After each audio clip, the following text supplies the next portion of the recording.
Okay, are you hearing me now? Great. Sorry about that. So yeah, so I'm going to talk about the inspiration for the work, and then basically two big themes. One is based on the idea of phase reduction, and the other is based on the idea of symmetry reduction from physics. But before that, because there's so many pieces here, I have to say this has been the work of many people, one of whom is in the room right now. Thank you for coming, Taylor.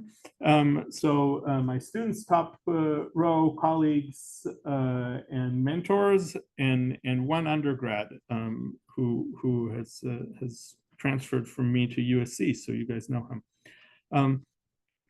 I run the BIRDS Lab, Bio-Inspired Robotics and Dynamical Systems Lab in Michigan.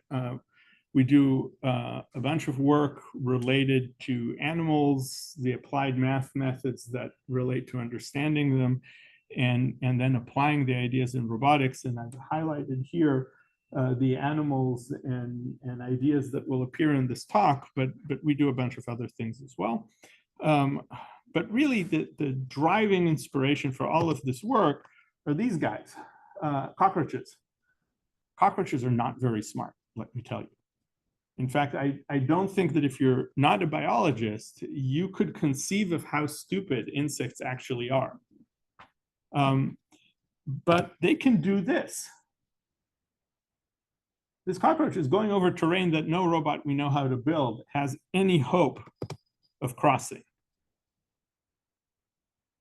So how does something that is so not smart do something that we don't know how to do with the best of our technology? This is the core question. And so I'm going to look at two different avenues of thinking about this problem.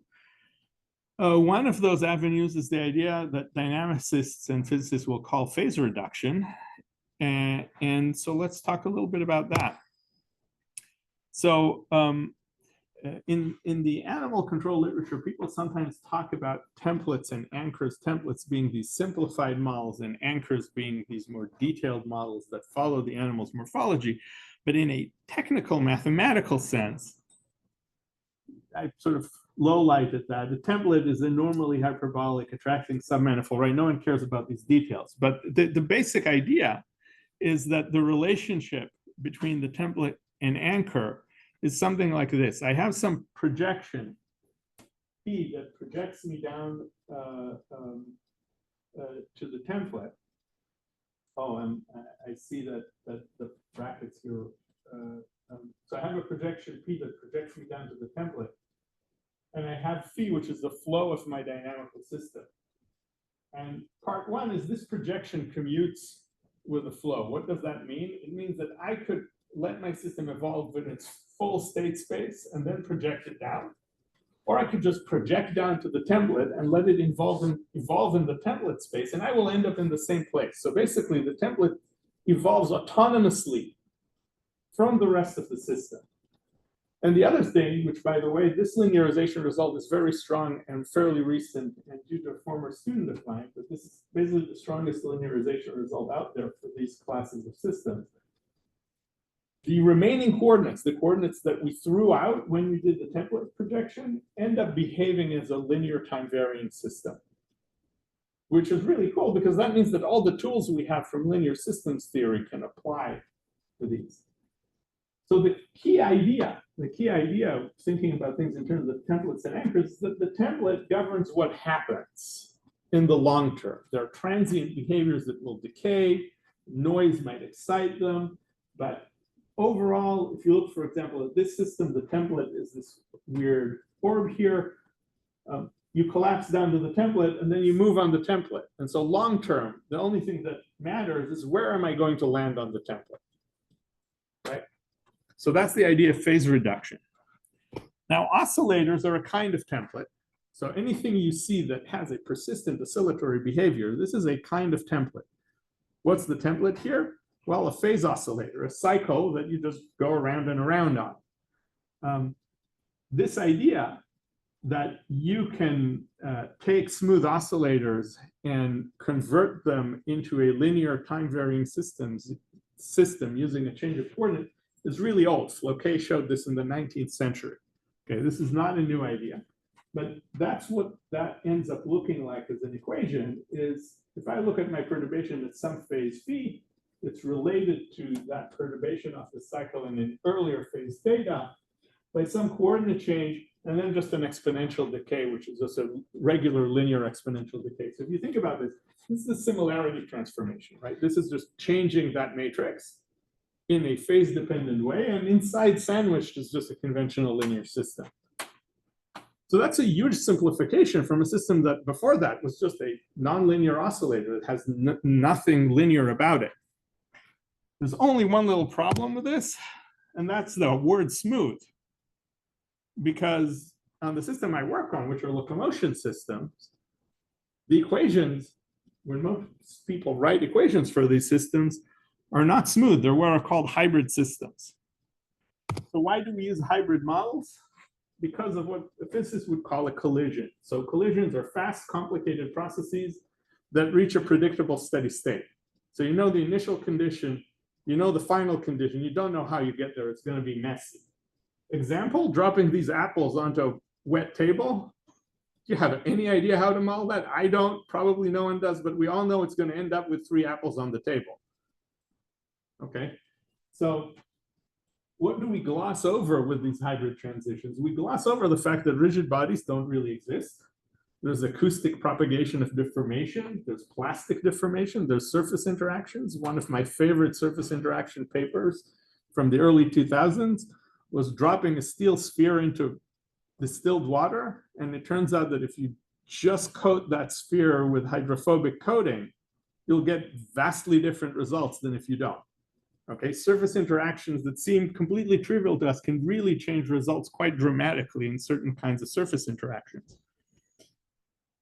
So what we do is we use hybrid systems that have collisions in the transition between states. So one way to think about hybrid systems, it's basically a state machine with an ODE at each state. And what happens is we partition the state space into domains. The domain boundaries are surfaces or codimension 1 manifolds, as the mathematicians would call them. The term is usually, that people use is usually guards. And inside each domain, we have an ODE, the flow is smooth. And when you cross a guard, you switch to a new domain and you have a completely new equation. So on this side, there's one equation, the blue equation. On this side, there's another equation, the red equation. Right here, there's no smoothness. Anything can happen. All bets are off. And so there are many different types of hybrid dynamics. In the most general case, hybrid dynamics, if I have 2 different guards, the red guard and the blue guard, can be entirely history dependent. So I start with my initial state, I cross state 1, guard 1, this is a new dynamic. I cross guard 2, this is a new dynamic. If I went the other way, I went through 2 and then through 1, I have a completely different history, so I could have a completely different state, completely different equation of motion. At the other extreme, people in robotics often use complementarity systems. And in complementarity systems, when contacts are established or broken down, you add forces. That behavior is additive, so I have some force before I hit the ground. This is the force of gravity. Now my left leg hit the ground. This force of gravity plus left leg. Now the other leg hits the ground. It's force of left leg plus force of right leg. And if I had my right leg first, it would be force of right leg first, and then left leg plus right leg. So now it's additive. That's a lot of structure. The systems I'm going to talk about live in the middle. They're called event-selected systems. The vector fields here are still unrelated to each other in the sense that this guy doesn't have to be the sum of these guys. But which dynamics are in play depend only on the subset of guards that have been crossed and not on the order in which they were crossed. And this is typical of contact problems, right? It doesn't matter in which order my fingers touched a ball. That set of fingers is now on the ball, and the same equations will govern that behavior.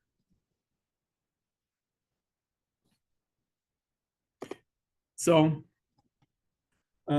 let's talk about these kinds of systems, multi-contact event-selected systems.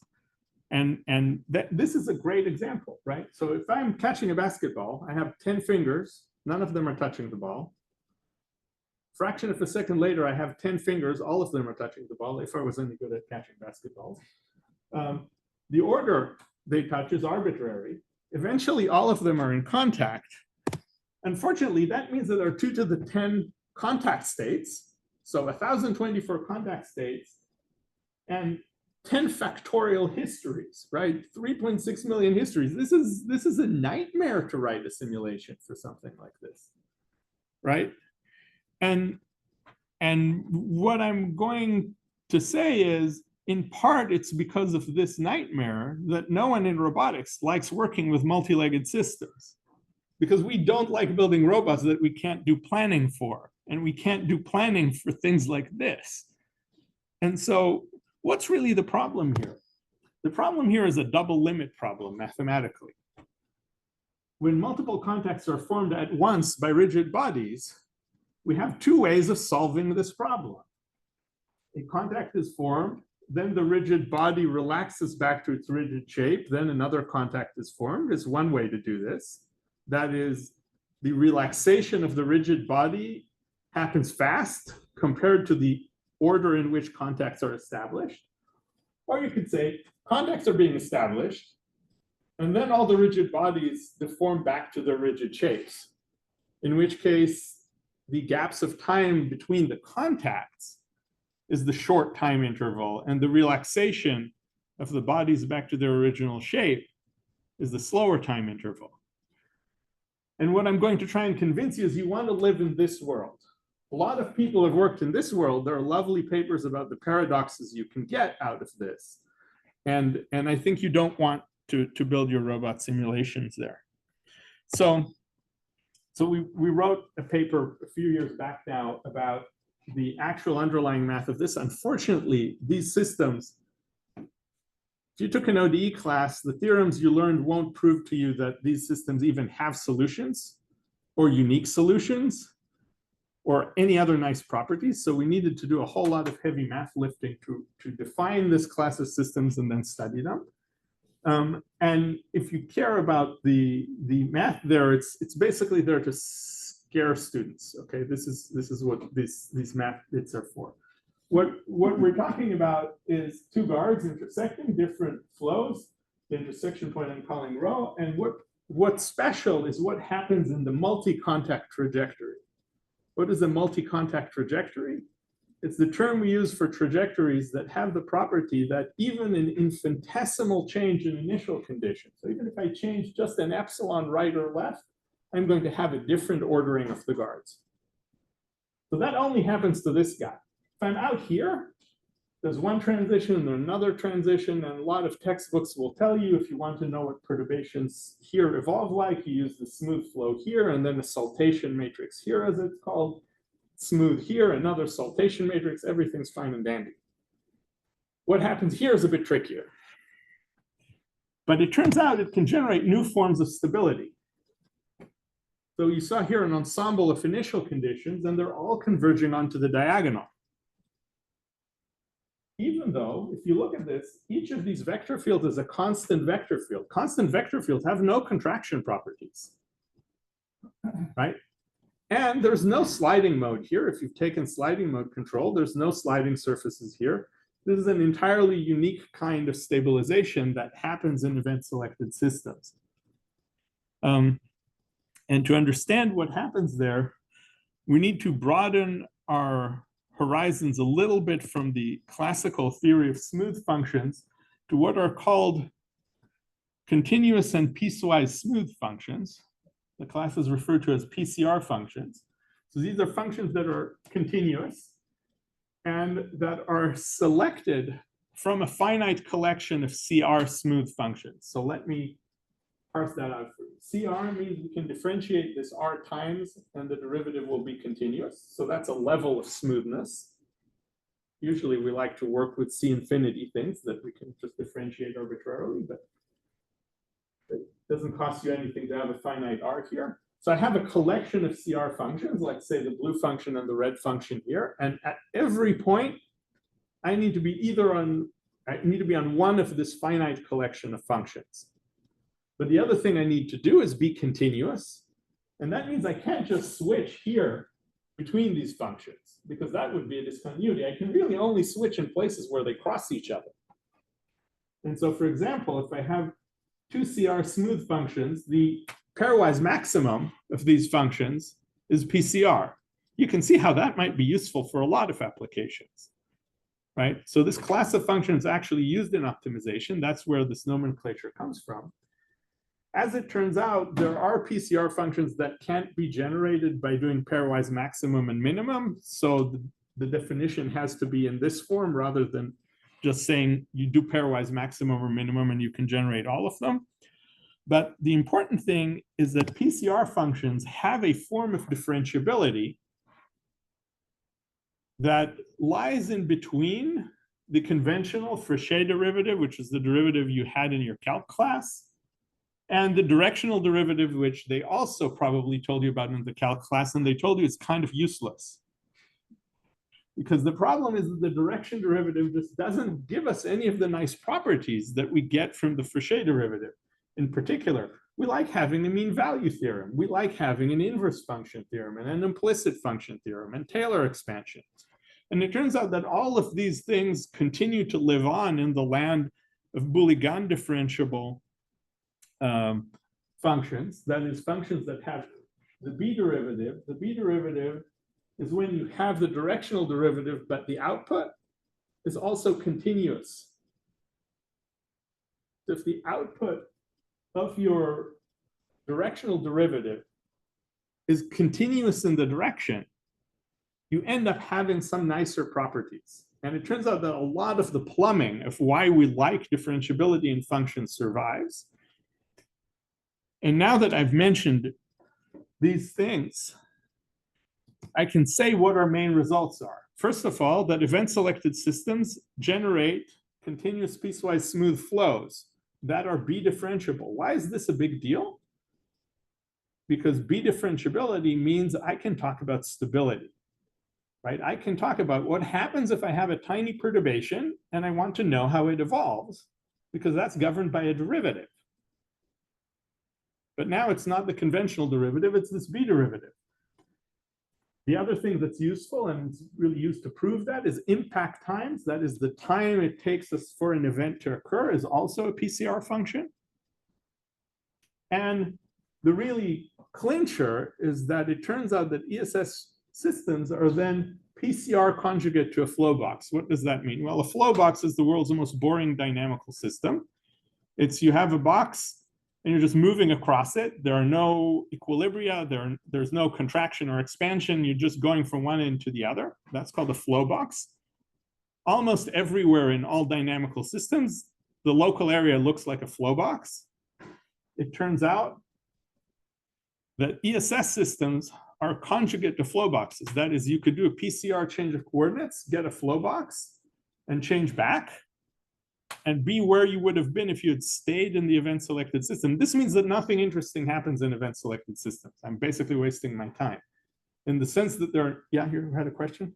Can you describe this flow box again? So a flow box is a dynamical system that canonically looks like this. x1 dot equals 1. All the other coordinates have a 0 derivative. That's it. You're just moving in one coordinate in parallel. So yeah, and so if you do that in a local area, that is up to a deformation, up to a diffeomorphism, the same as what happens in all the boring areas of all other dynamical systems, right? You have no equilibria there, you have no trajectories that you're collapsing to or submanifolds that you're collapsing to. It's just translation across this region of state space. What this is saying is really event-selected systems don't have new kinds of equilibria inside them. They don't have, you know, any of the phenomena that can happen in hybrid systems that don't happen in conventional smooth systems. They're basically boring locally, which is a good thing. It means that we can understand them easily through this analogy. And another really important thing, which is often neglected by folks proving results in control theory, and perhaps because it takes so long to state, you understand why, is that the dynamics are structurally stable. What does that mean? It means that if I take the space of all possible event-selected systems and I jiggle around the parameters, so those surfaces, I deform them a little, and the vector fields, I deform them a little, I'm still going to get something that looks the same, that qualitatively can be deformed to the previous flow and looks the same. When does this not happen? For example, if I form a new equilibrium, there's no way to deform a shape of a flow with an equilibrium to a shape of a flow without an equilibrium. Those are topologically distinct.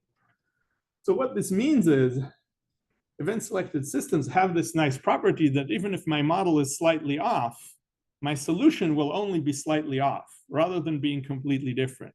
And that's what you really want in any kind of dynamical model for a real-world system. Okay, so now that we have our floor back under us, we have all the pieces that we're used to have from smooth dynamical systems theory to support control theory, let's talk about the interesting thing for us, which is stability. So for smooth systems, if I have some solution evolving in time from some initial condition X, the stability of solutions along the orbit sort of looks like this. I take the derivative of the flow with respect to X. This is a time-varying linear operator, and the perturbation evolves with that operator. So if you've taken a class in control or in differential equations, then you might know this is the perturbation equation or the variational equation, lots of different names. And for hybrid systems, when you cross between domains, so let's say I have my delta x minus before I crossed my guard. I want to know what my delta x plus is after my guard. I need to add a saltation matrix which captures the impact of the vector field suddenly changing directions on a corner, which can happen when I'm crossing a guard. And if you look at what that is, it's this product which looks at the change in the vector field. And this is a column vector, right? This is a change in the vector field. The gradient of h is the function describing my guard. The gradient of h is the normal to the surface describing my guard, but this is a row vector because gradients are rows. So a column times a row, this is actually a matrix. This is a matrix that is of rank 1. It's a vector times the column vector times a row vector, and the denominator here is just a number because it's a row times a column. Okay. So the point is, it's an identity plus along one subspace, we're sort of jerking things around. There's an impulse. In which direction? In the direction that crosses the surface. Something can happen in the direction that crosses the surface, and the saltation matrix captures that. And so if we have a whole bunch of switching events, we just do a product of these. We just have them one after the other in the correct order. And really, this is what happens for any transition sequence. So the question, so you immediately see that for my multi-contact trajectory, if I know what perturbation I'm coming along that trajectory, I know which transition sequence I'm going to have crossing my guards, I can build this product correctly. But unfortunately, because matrix multiplication doesn't commute, if I have a different order of transitions, this product will give a different results, even if the constituent matrices are the same. So can we efficiently compute this B derivative? Now, why do I say this is important? Because remember that 3.6 million different orderings? Right? It's combinatorially large. The number of pieces of this B derivative is combinatorially large. Hello, Shai. I don't know if you can hear me. Yeah. This is, I don't know if we are allowed to ask questions now. Or... Please ask. Yeah, so this is all fine, but there is something very interesting about these event changes across dynamical equations, which is that they're mainly those sartorial matrices may not be conservative. So these, when you have an impact, right? Yeah, that's completely true. There's no conservation of energy or momentum when saltation matrices come into play. But I'm living my happy life as a dynamicist. I'm not pretending these are equations from physics at this point. Okay, well, that's yeah, more power to you. That can be useful, but you know. Yeah, we'll come back to it, I promise. Yeah, I know you will. I just wanted to let the audience know that there is this idealized system, right? Newtonian fluids or fully elastic collisions, etc. Yeah. So this can capture non-ideal behavior. Thank you, Francisco. This is a good point. And here's how you can do this. It turns out that there is a local approximation to event-selected systems that's going to have exactly the same Boulegan derivative as the nonlinear one. And it looks like this. Zoom in really small next to your multiple collision. If you're close enough, all these smooth vector fields become functionally constant vector fields because smooth things can't change a lot in a small neighborhood. So replace all these manifolds with their tangents, replace all these vector fields with their limit at the corner, and you will get a piecewise constant vector field in a collection of hypersurfaces. And the Boulegan derivative of this guy is the same as the Boulegan derivative of this guy. But this guy is really easy to compute. And so that's the secret of how we compute Boulegan derivatives quickly now. And I'll try and give you a sense of what that does. So you know how if we take a linear map and apply it to a sphere of initial conditions, we're going to get an ellipsoid. Does that seem familiar to folks here? That the image of a sphere is going to be an ellipse under all linear transformations. So here we take a circle and we deform it through a three-dimensional event-selected system.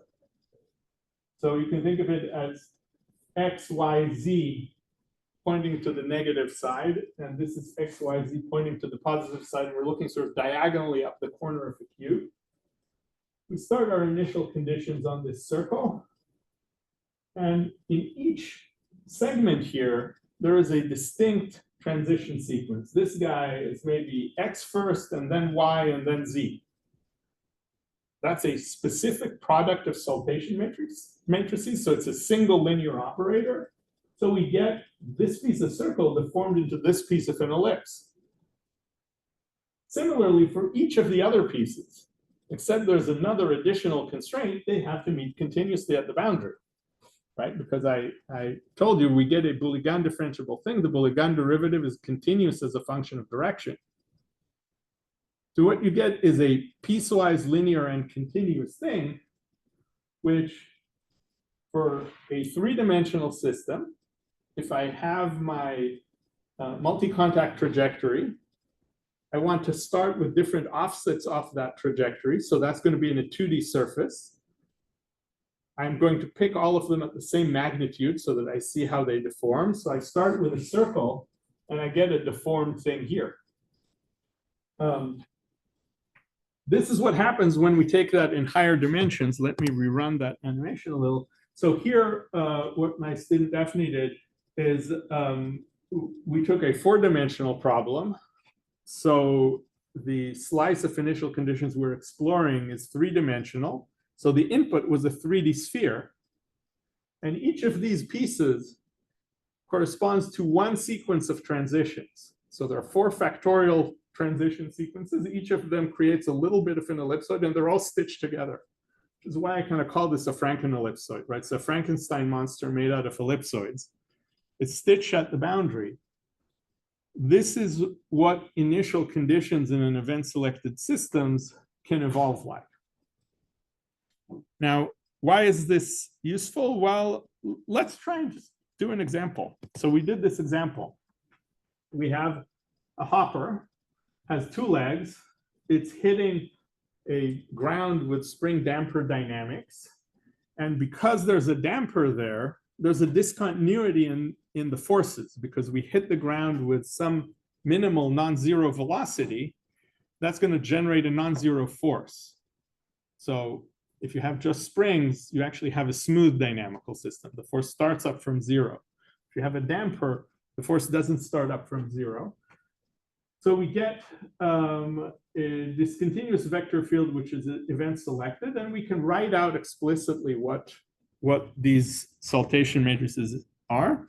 So if we do a two-legged chair like this and use our computation trick, we got a speed up of about 1,400 times compared to doing this with a conventional integrator that doesn't use our insight for how event selected systems work. So if you just use a conventional ODE integrator, you detected your event, you switched to a new domain, you integrated in the ODE integrator, detected an event. Basically, if you did that as a MATLAB homework for an ODE class, you'd be about 1,400 times slower than what we got. When we went up to a three-legged chair, we got 43,000 times faster than the naive implementation. So you're talking about huge speedups. Why are these speedups so huge? Because the number of transition sequences grows combinatorially. And so we're managing to speed that up a lot more by reducing the cost of something that is growing combinatorially. We're now writing a general purpose CSS integrator, and if you want to beta test it, please talk to me, but let me give you a sense of how it works. So as it turns out, this question of event detection has a long and storied history, and there's a lot of work that you can find, because this is really important for a lot of physics problems. And generally, there's the following problem. If you want to detect an event, you have no idea how your event function, the thing that you want to detect zero crossings of, is going to evolve if you're just integrating your state. So if I'm just integrating my state, I might have a huge change in my event function. It might go up and back down, and I completely miss a transition, or all sorts of problems like that. And a lot of that literature is trying to deal with that. And one of the ways to deal with that is you add the event functions as part of your state, you integrate a higher dimensional system, and then your integrator will adapt to the change of the event function. But that's expensive, right? Now you've increased the dimension of your state space for your entire integration. So we used a different approach. Part of the reason we can is because the assumptions of event selected systems prevent the event functions from bouncing up and down. They have to be monotone in the region we're working in. And so we can afford to take steps with our integrator. So we take a step with our integrator, and maybe during this time, the event function changes. Now that we've seen that the event has somehow crossed zero in between these two time steps, we go back and sample the event function at the endpoints and use what's called a Hermite interpolation, which is a fourth order interpolation. And that lets us locate the actual intersection of the event very, very efficiently. And so we end up with a third order integrator in terms of numerical accuracy, which is pretty good. It's a lot better than the typical integrators you use in mechanics problems, but without needing to extend the dimension of the system, and without requiring additional function evaluations of the event function or of the vector field. So it's basically fairly free and pretty nice. But all of this is still only in the lands of dynamical systems and ODE integration. We had an interesting surprise coming back to mechanics. So let's now imagine that we are in the land of more mechanically motivated equations. And so we have a second order equation like mechanics equations. So here Q double dot is a function of Q and Q dot. But our events only depend on position. They only depend on Q. And let's furthermore assume that these events do have additive effects like forces do in a lot of mechanics problems. it turns out that something interesting happens. And that is that we can build these saltation matrices. These are the saltation matrices from before, but now I've partitioned the pieces of the saltation matrix into their Q and Q dot piece. So the change in the force has to live on the Q dot part. So it's on the second part of this. And the gradient of H, because H doesn't depend on Q dot, is 0 in that part and only exists in the Q part. So if you think about what this matrix is, this is a matrix that has an off-diagonal block. It's 0 everywhere else. And then something fun happens, which is if I do a product of these matrices, so this is the saltation matrix. It's this guy plus the identity. If I take a product of things like this, I can just expand it as long as I keep track of the order. And so I'm going to start with the identity from everyone. And then I'm going to have the sum of all of these guys from everyone. And then I'm going to have products of pairs, triples, etc., higher order terms. But because of this block structure, all of these products become 0. Because this is only going to be non-zero on things that have a non-zero part here.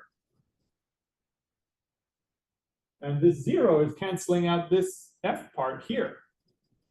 And so all the higher order terms drop. And what you get is that this product becomes just identity plus the sum of these matrices. And the thing is, the sum is commutative, unlike the matrix product. So what's happening here is for mechanical systems that have events that depend only on position and that only change additive forces, the system is going to be C1 smooth because all these pieces meet up smoothly with each other. This is really surprising because people thought these systems have no smoothness properties, right? That they could meet with corners, that you couldn't use linear approximations to model them. It turns out you can. You lose all the higher order smoothness. They're not second order smooth. You could start with a C infinity function, with an arbitrarily smooth function. You'd still only get C1 when you come out the other end. But C1 is enough for a conventional Taylor series. It's enough for a conventional linear control to work. So it's actually a big deal. Okay, so this is cool. So we wanted to do an experiment to show this not just in theory, because theory is theory. We wanted to show this in practice. So we wanted to make a little three-legged robot that jumps. And this is, by the way, where Taylor came in. He built these robots. We're trying to get these robots to do energy conservation. And it turns out that the promise of series elasticity, where our motor is driving the spring, is not as good as we were promised. That is, all these robots that have series elastic actuation basically lose all the energy every time they land, and then they regenerate all the energy out of the motors when they jump. So they look like they're jumping naturally, but they're actually not. They're just faking it. And it took us a long time to understand why, and this video shows you why. So we have our springs clamped in 3 different ways. This one is clamped on a motor. Notice how the spring that's clamped on the motor just dies away quickly. You know why that is? Because we have PID control. You know what D is? Derivative control, which is equivalent to a damper. Motor controls are great at sucking energy out of a system. That's their job. They're sucking out the perturbation energy from the system. But that means we can't get good energy conservation. And once we understood that, we built a parallel elastic actuation system. So this is high-speed video of the system. These springs are connected directly to the body, pulled by cables. Once the robot bounces up in the air, we detect that, and we crank up the cables to reload energy into the springs for the energy that was lost by the collision. Robot lands on the ground, interacts as a completely nice elastic body with the ground. It has 3 different hybrid transitions, each leg generating its own hybrid transition. And we can start looking at the behavior of this event selected system. And we have a lot of symmetric Hopper data. as it turns out, really, really hard to make this robot go anywhere. It is so robustly stable. We tried all sorts of methods. So we tried to change how we pull the legs and change the timing on the legs, and nothing would make this robot do anything except jump in place. Until eventually my grad student, Marion, figured out how to do this. And this is like from last week. This is completely new. So now this robot is moving sideways. We still don't quite have this worked out, but this is the battery. We're just mounting it off center so that we've moved the center of mass. And so now with the center of pressure basically having changed, the robot is translating sideways. So where do I want to bring you here? Event-selected systems exist, they matter. We can deal with how to compute them very quickly. And we're beginning to maybe start understanding how to control some of them. Okay. How am I for time? I'm actually pretty short, I see, because we lost some time in the beginning. Okay, I'll speed up a little. So the other kind of reduction we talk about are in my lab is what is called a symmetry reduction. And that has to do with the fact that the laws of physics are reference frame invariant. So if you write your state in terms of a frame and a shape, so for example, if I'm on a flat ground, I have a symmetry, which is all rigid body motions in the plane. I can write my equations in terms of my reference frame and my body shape. Then you get a simplification, and that simplification is that the frame velocity, that is how my body is moving on the ground, can be written in terms of shape, and the shape velocity is written in terms of shape. But notice that nothing is written in terms of frame velocity. Frame velocity is just an output. So we've simplified our equations.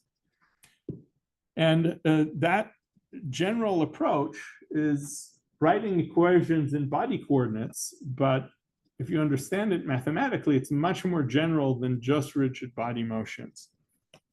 It's a general approach to reducing Lagrangian mechanics. And that field is called geometric mechanics. The key equation is called the reconstruction equation, and it basically says something like this. You can think of this as your body velocity.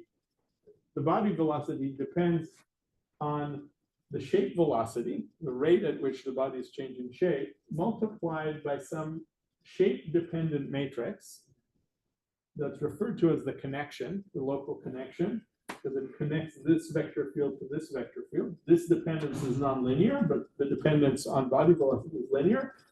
And a term that comes from momentum of the entire frame. So the symmetry group that we have becomes a momentum. And this group momentum really is generating what's called the drift in that equation. And one of the interesting things is if you have enough friction in your world, this term drops out. So when does this happen? For example, low Reynolds number. If you're swimming through something that's viscous compared to your inertia, or as we showed, if you have enough legs in contact with the ground, so your friction can annihilate your momentum very quickly. If you have enough contacts with the ground. So we'll be talking a lot about P not being there. Folks have worked on this for a while. Howie Choset's group and Ross Hatton have done a lot with this. This is a paper they wrote with Dan Goldman where they actually measured the connection. They built this little snake robot. They stuck it in a ball pit, tried all shapes and all shape velocities. So there are 2 degrees of freedom for shape. So shape and shape velocity is a 4-dimensional space. Sampling that is hard, right? If you want 10 values, that's 10,000 samples. That's hard to do. And so Ross and I collaborated on a different way of doing connection estimates using the fact that most of the motions we make are periodic. So let's take that connection and split it along some cycle theta that might be perturbed with some deltas around the cycle. So we can write A as a function of theta plus delta and theta dot and delta dot and start doing expansions. And this is just a first order Taylor expansion. You get this thing.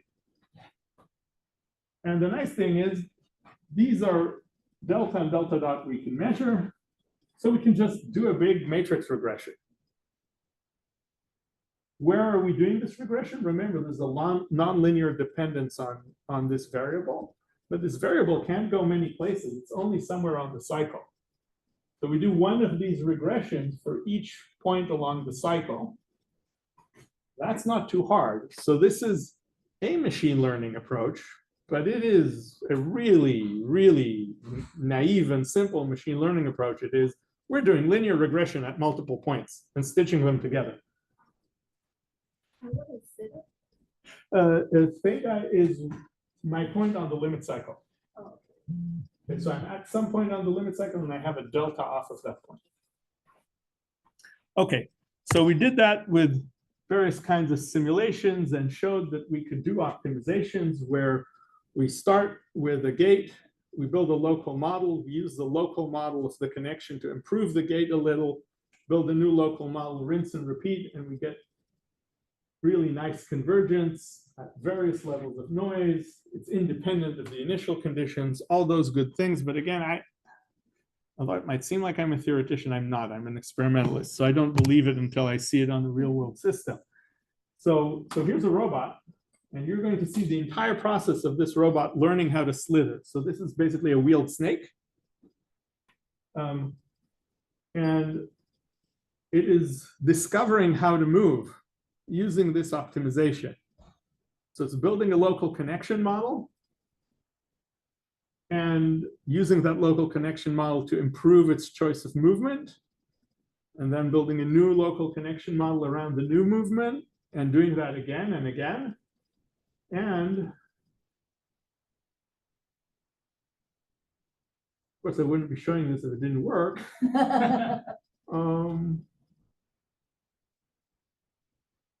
That's pretty good after 10 cycles, right? So compare that with your typical machine learning approaches. Yeah. You're feeding back the data from the state of the robot? No, I'm just feeding back the location of the body frame. That's it. Yeah. So you don't have a mathematical model given to the. No, there's no model of the robot. None. And how you choose so the robot just randomly choose some points and then for the first trial they just randomly You saw what it did for the first trial. It just moved. Excuse me. It just moved one motor here. That was trial number one. That was the seed gate. Okay, so it just started with the dumbest motion possible, which doesn't even work, but it has enough noise to start the process going.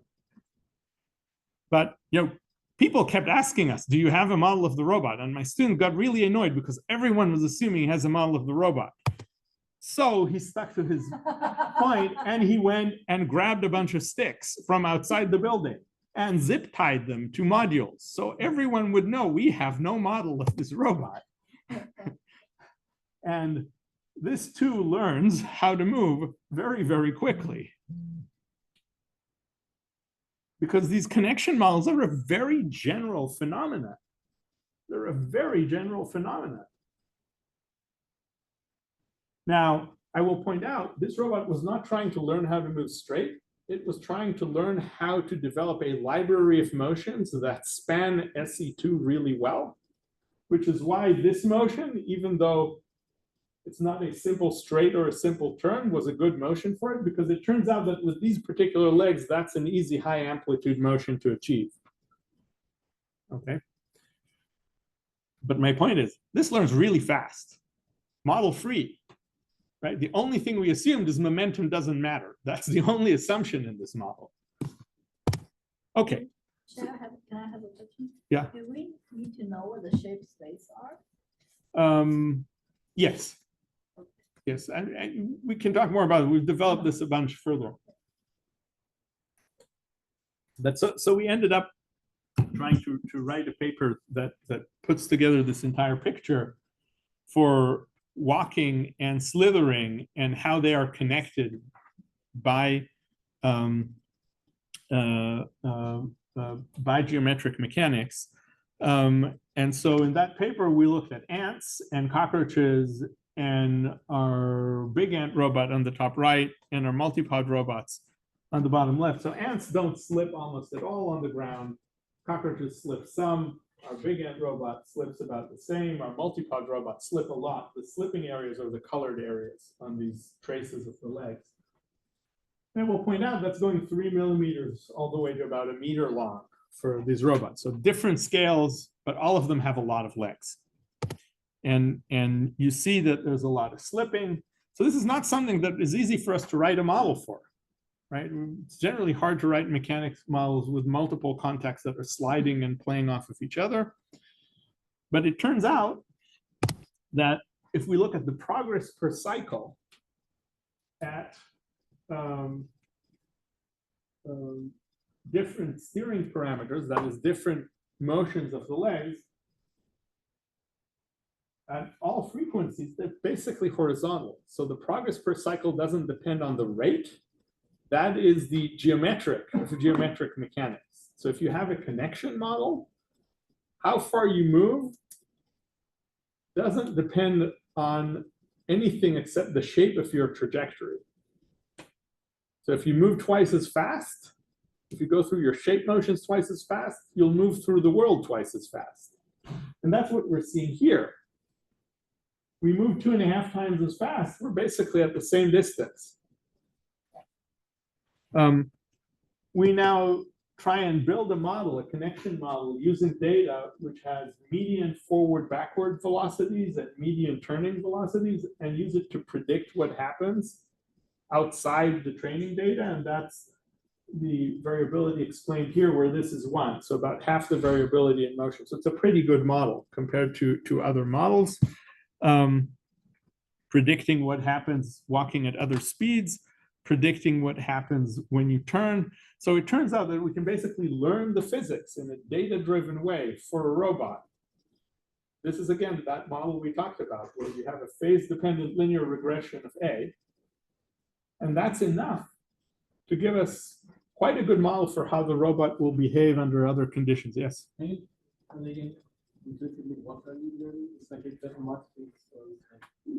So it is a phase-dependent matrix that relates the shape change to the body velocity, the shape change velocity to the body velocity. And how many phases, like how many pieces are We use about 20 in a cycle. and those are there for you just No, just equally spaced.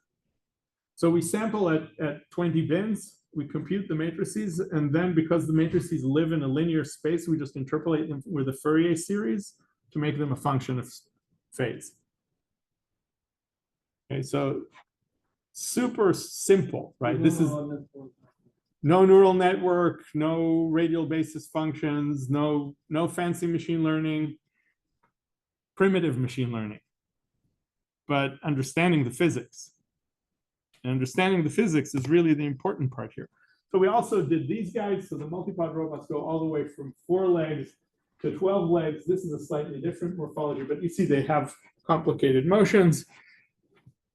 We look at those, and as it turns out, the distance they travel, all the robots from 6 legs to 12 legs fall on the same curve. That doesn't change with frequency almost at all, except at the very highest frequencies when the motors start failing to actually execute the same motions. And doesn't really change much with leg number either. So what we're seeing is both classes of robots are behaving as though they're governed by geometric mechanics, as though momentum doesn't matter. I'll say with a tiny caveat that maybe this little bit of slope actually matters, but it is statistically significant, but it's not quantitatively a very large effect. Okay, so we wanted to understand how does this all happen, and I will try to go quickly through this section, even though it's one of my favorite results. If we try and do a multi-contact model where we have legs slipping around and use Coulomb friction, you won't get a connection model, right? Because Coulomb friction is highly nonlinear. So we did something that physicists sometimes do, and it's called an ansatz. It just says, well, sometimes we hallucinate that the physics meets what the math wants to do. Let's just make the math work. So we made the math work. We removed the hat from V. so that the friction force is linearly dependent on the magnitude of velocity and not just on the normal force. If you do that, all of this works. You can do the computations, you can get this problem becomes a linear problem. There's a matrix inversion there, and you can predict how the robots will move using this multi-contact friction model that's completely wrong. And we did that, and we got really great predictions. And I saw this on our robot, and then on our other robot, and then we asked Kaushik and Rob Wood for their robot data, and it worked great on their robot. And I told my students, we have a problem. Because we have a great model with the wrong physics. It will take us years to figure out why this happened. You know, I was expecting a bad model. That would have been fine, but this was a good model. So it took us a while. We figured out various improvements to the algorithm along the way. Then we wanted to actually measure whether that's really what's happening, or maybe we just got the friction wrong. So we built this robot that actually measures the contact friction. Turns out calibrating that's really hard. It took 1.5 years. We have a separate paper just on calibrating this robot.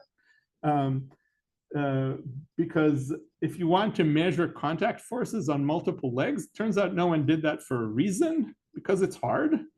Eventually, we got our errors really down. So before our calibration procedure, for example, the total torque for the robot, when it's, by the way, not spinning like crazy, which is what this torque would tell you. This is the total torque on generated with 3 legs contacting the ground. You notice that it's non-zero. What does that mean? Well, it means that the robot is starting to spin. The robot's on the floor. We know it's not spinning, right? This is just sensor error. We got it down to 0. We got all our calibrations done well. For our robot that's slips while steering. And now we can do the comparison. Our measured forces and velocities, what we would get from Coulomb friction, and what we get from our ansatz. 3-way comparison. That's all. This is a pretty good model for an actual robot moving around, right? We're getting velocities really well. We're getting the forces really well. I also want to point out something. You know, Coulomb friction gets it wrong. We get it wrong in almost the same way. So we're actually not that far from Coulomb friction. What does that look like in terms of trajectories? What the robot really did in motion capture is the red thing. And we said that you would do the purple thing. Excuse me, we said we'd do the blue thing, and Coulomb friction said you'd do the purple thing. Okay, so pretty close, yeah. Maybe because the V is small and like the probability is actual other regular friction that depends on the size of the V. So that's a good question. I'm going to try to finish really quick, and maybe some of that answer will be there. So we did this on another robot, and picked a gate that's going to have a lot of slipping so that we really will have a lot of friction forces, and got the predictions there, and they're still good. And then we did the scatter plot of slipping velocity versus horizontal force divided by normal force, and you get a nice step function you expect for Coulomb friction. So what's actually happening is Coulomb friction. So why is our linear ansatz giving an answer that's almost like Coulomb friction? Well, I think the answer is this. You imagine that you're going with velocity 1, and you are looking at how much our prediction of your friction force changes compared to how much Coulomb friction will say force changes. At a 20% change of your velocity up or down, notice what these contours are. They're tiny, tiny, tiny relative errors. You get basically a 2% relative error for a 20% change in velocity. So it turns out we just have a really good approximation. Good enough, 98% accurate, that we get really good predictions, but instead of doing a complicated iterative optimization on a nonlinear problem that Coulomb friction presents, it's just a 3x3 matrix inversion that we could do in a GPU and speed it up by a factor of about 500, 450. Okay, so this is basically the end. I wanted to tell you two things. One is that multi-contact dynamics can be modeled with event-selected systems that can be computed efficiently despite the combinatorial size. And the systems are often unexpectedly smooth. See why? Now, by the way, we can get huge speed-ups there. And if you have a friction-dominated system, or sometimes called principally kinematic system, you can model it with connection models. Viscous friction is going to give you the same answer as Coulomb friction, more or less. And you can build these data-driven connection models from your actual experimental data. And you can speed that up a lot in GPUs because it's a really, really simple computation. So that's it. Sorry, I went a few minutes over, but happy to take questions.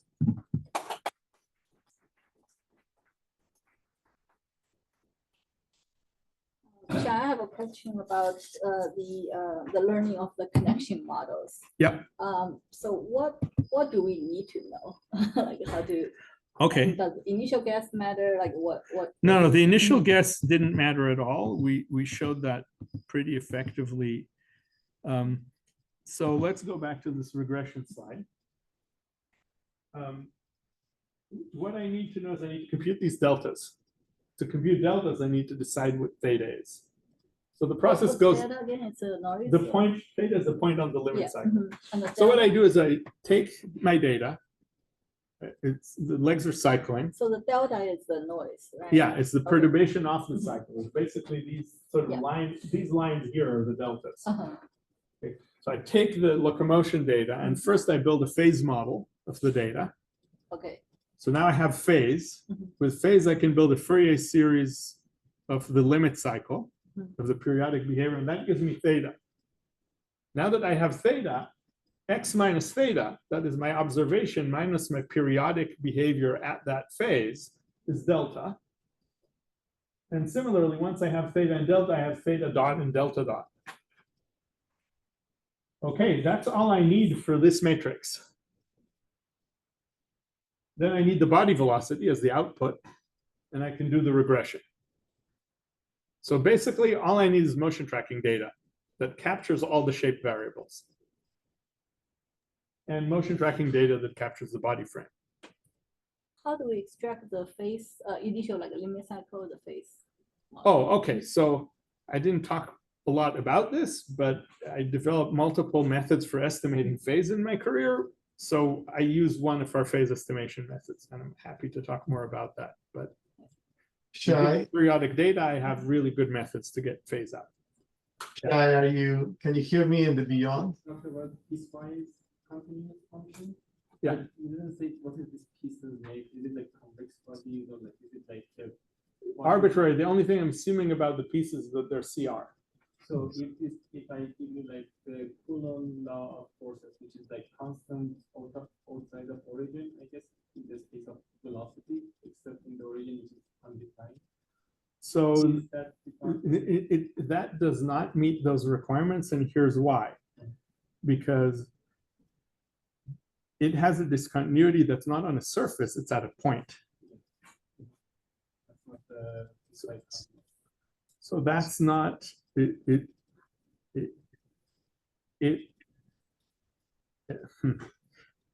so it is not a selection from a finite number of smooth functions. So to be PCR, at every point your function has to equal one of some finite collection of smooth functions.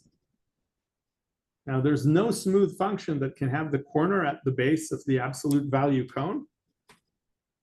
So that corner can't be modeled in any way. Okay, so a Coulomb friction is not a PCR function, no. Yeah. Shai? There are many other models of friction except Yeah, there are. and Yeah, entire field of rheology yeah, there. So, and I don't see anything sacred about I agree. Did you try anything there? Well, I'll say this. We didn't try anything else because I think it didn't really matter. But But if you're a friction guy, this overshoot here means something to you. Like one of the models you have in friction is that you actually have this overshoot and then you come back, and that's a slightly more sophisticated model. That's true, but especially in sliding, the different models that get to this. Yeah, yeah. I mean, I'm not advocating of that. So I'm saying, if you're asking, am I aware that there is a taxonomy of friction models and an entire career's worth of work in building these friction models? Yes, we have not tried them. We have only tried Coulomb friction primarily because of our choice of audience, which is roboticists, who for the most part use Coulomb friction. Is it the right model? No, I think actually it's a really unrealistic choice because it's a dry friction and the world isn't dry. Thank goodness. There's water and powders, granular fluids that we interact with. And so dry friction is not the best model. Yeah. I think there's a question on the Zoom from Francisco. Oh. I think he was saying that loud. Francisco, could you repeat your question, please? Yeah, so going back to that slide that you had up when Feifei asked the question. Sure. Let me. One with the The regression. Yeah, the Taylor expansion and such. Yeah, let me grab that one sec. Yes. Yes. So yeah, so then my question was, just very briefly, we'll talk about this over dinner if you want. This seems to be a stable integration, right? Integration in what sense? I mean, I'm not In doing the any sense integral. In the sense that you are doing a Taylor expansion and you have its first derivative, and you're using the first derivative for some purpose. Yes, I'm using it to model how the A function changes with R locally around theta. Exactly. So then what I'm wondering about is the eigenvalues of that make it stable and not diverge in crazy ways, which is what. Well, I mean, the thing is, there is no, this is not a linear dynamical system. This is an output variable. So the eigenvalues don't matter because the output is v body and the input is shape velocity. It's not even a square matrix. So it's more of a Jacobian of sorts? It is a Jacobian of sorts. So if you're a locomotion, so this is where it plays, right? This is body velocity as a function of shape velocity.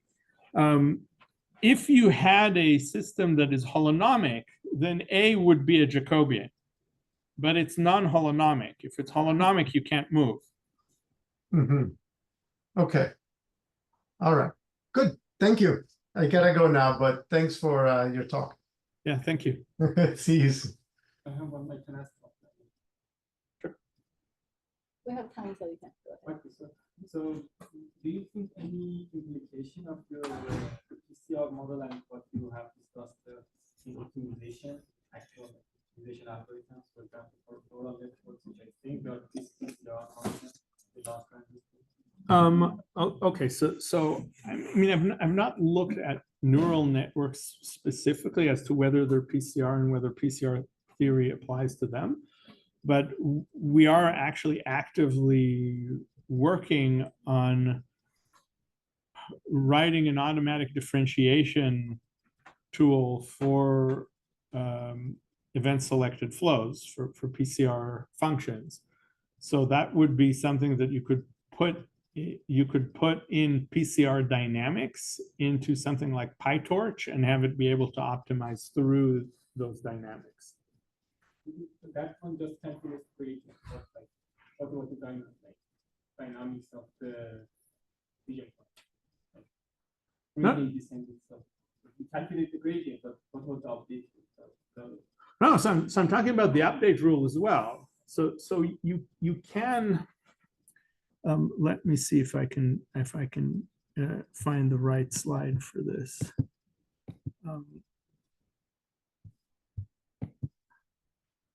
So take this variational equation. right? So you have this variational equation in the smooth part, and this you already can do with tools like PyTorch, right? They take a covector and pull it back through the dynamic to initial conditions. You can pull it back through the saltation matrices, no problem. The problem is, how do you pull it back through an event-selected system where which saltation matrix you'll encounter depends on your state, and we're working on that now. All right, let's thank Shai again for the great talk.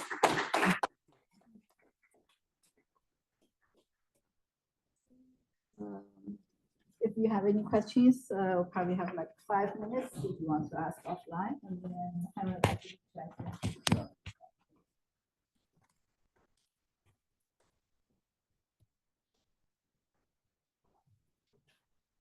I have a lot of questions that I'm gonna ask you. Good.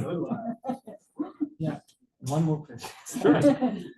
There was no mention of like proximal modular envelope, which usually appears in non